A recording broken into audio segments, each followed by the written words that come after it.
Well, first thing I want to do is kind of make an opening statement today, okay?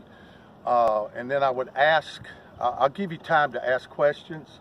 I do want you to respect our players and are trying to stay in some normality today, if that's a word, and by not interfering with the players today, as we are going to practice preparing for a game on Wednesday. So I will take questions, but after I take questions, please, you're welcome to go down on the field today and take some pictures or some film of us starting our practice. But again, please respect my feelings today with not asking the players for special interviews, okay? I really appreciate that a lot. So, as you know now, on our bus trip on the way home last night from North Georgia, and by the way, a great win, 6-1 yesterday afternoon with a great pitching performance and a great victory. On our way home, we had some bus problems, and as you know, the bus caught on fire. We were quick and rapid to get our players off the bus and get them to safety. Our players, managers, trainers, and were gotten to safety very quickly. Everybody got home safe last night. We got a new bus over there and had a little good time riding home, talking about things, and but that's what happened.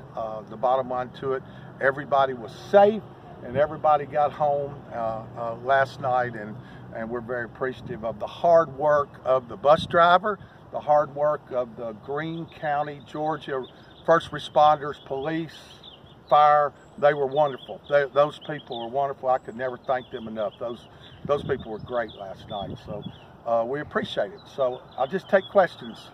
So you were actually riding behind the bus, right? So you're seeing this unfold in front of you. Tell me what you saw and what it was like seeing this happen. Well, I left the stadium after the game on the bus, and when we stopped and ate, I decided that my leg was a little stiff, so I decided to get in the car that was following us, and so I was right on the bumper of the bus, and I could tell that the bus driver had everything under control because he had slowed down to about 25 or 30 miles an hour. Now you got to understand we're on a small road. We're on a small road, and so it looked like he was having some difficulty. From that moment, he pulled over. I got out of the car and we got the players off the bus because the number one thing was safety of the people on the bus. We got the players off the bus, and I called 911, and heck, the bus caught on fire. And again, it's under investigation, so I can't tell you exactly what happened because I don't know, and it's under investigation on what happened to the bus. So you were actually one of the people that called 911? Yes, I called 911. I think somebody else had called.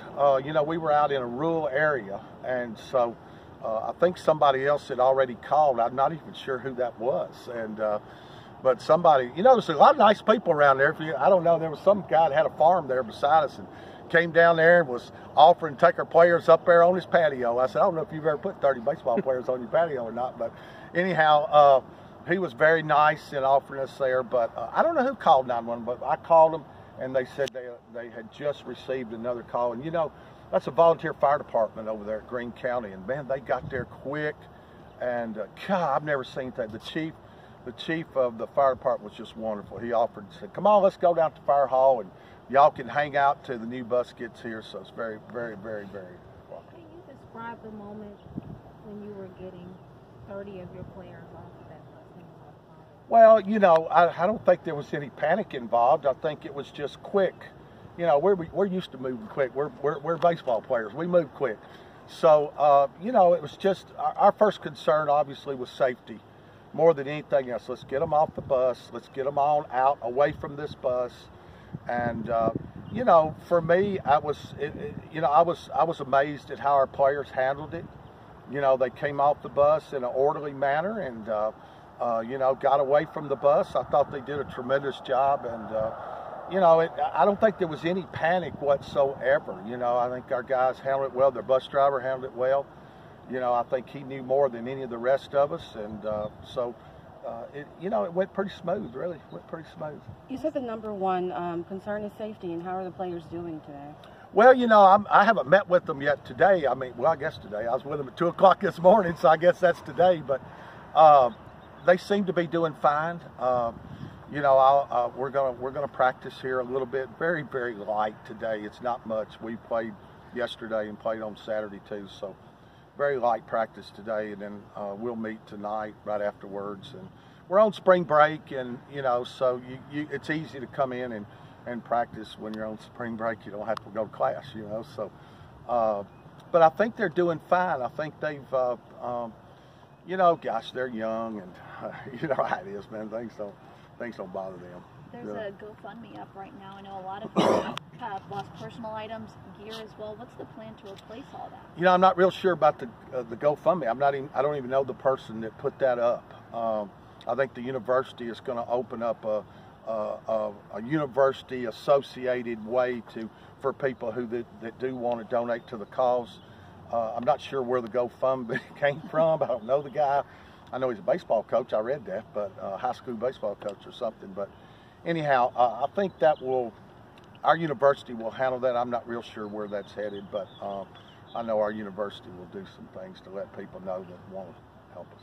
Can you speak to the equipment that was lost in that fire and how important it is? I'm trying to get a grip on that. Last night, you know, I did know that we lost some uniforms, the uniforms that we were wearing that day. So I know we lost some uniforms. We lost some catcher's gear. We lost a lot of gloves. About, I think 12, 15 players lost their gloves. And so, you know, to a baseball player, that's important, your gloves. So, you know, but I tell you what's so amazing is how many people around the country, you know, are offering to help us. I mean, it's crazy how many people. My good friend Ray Tanner just sent me a text, and you know, there's people. I've had calls from all over the country today, and emails and text messages, and the generosity, the community here. I mean, I've had just tons of text messages today. The community's been unbelievable supportive, trying to help us, and I'll try to get a better grip on that tonight. Today's been very busy for me. After practice today, I'm going to try to get a grip and see what we've lost and what the guys have lost personally, and then what our team has lost. Coach, in your 32 years of coaching, have you ever had anything like this happen before? You know, I've rode a many a bus. I've rode a many a bus in 32 years. There's no doubt about that. I've never had anything like this happen before. You know, I guess every coach that rides a bus 32 years had a flat tire somewhere along the line. But I did. I've never seen anything like. I've never had any experience with this. You know, we get on the bus to go to a trip, and you know, we're fine. We know we're fine, and we get on that bus and go. And in 32 years, it's never happened before, so it's the first time. I assume this is a company you use all the time? You know, it's one of several companies that are in the process, the bid process with the universities, and yes, we've used them quite often, and you know, that's something that's above my head on what bus company we take. You know, that's comes from way above me. I just get on the bus, you know, and so I just get on the bus. Whatever bus pulls up there, I get on. But it is a company that has been with us for some time, and they're part of the bid process with the university on which bus we take. This may be too early to assess, but have you all talked about maybe safety in the wake of this incident? You know, it was funny because we got on the new bus last night, you know, and one of the players, as we commonly do as baseball players, hollered out and said, "We know how to get off now. We know the routine now." But yeah, we talk about safety all the time here. We have classes on it. We talk about it, and it's obviously the #1 priority. I mean, our players' health is more important than anything else. You know, look, we win a lot of baseball games around here, and that's a proven fact. That's just what it is. But the #1 thing is the safety of our players, just like an injury on the field. You know, I'm not going to put a guy's career in line, and I'm not going to put anybody's obvious health in line on the bus. So that's always the first and foremost, the safety of the players. What's next? You actually won yesterday, but what's next for you in terms of the team and what you're hoping for? We're going to play Erskine here Wednesday night. Now, I may not know whose glove we're going to use, but rest 100% assured we are going to play Erskine at 6 o'clock here Wednesday night. We might be fielding ground balls with somebody else's glove. I don't know. I haven't figured that out yet, but I can tell you one thing. We're not backing down. This ain't stopping us. We will play Erskine here 6 o'clock Wednesday night, Packers Stadium, because we're going to be here, I can promise you.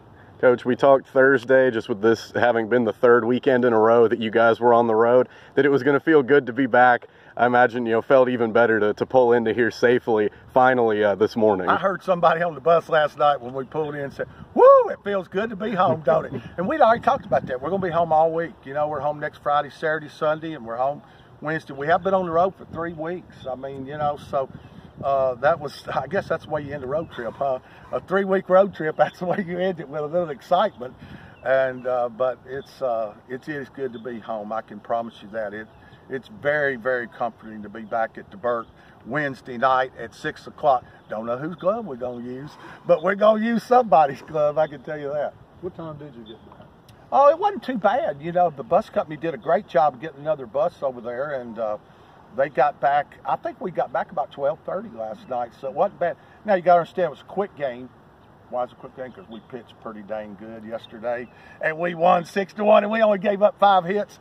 So it was a quick game. We got back, got to the restaurant pretty early, and then got home pretty early, and that was comforting. But I was really proud of the bus company getting us a new bus over there that quick. So. What's the company? SC Express, South Carolina Express. And about what time did this happen?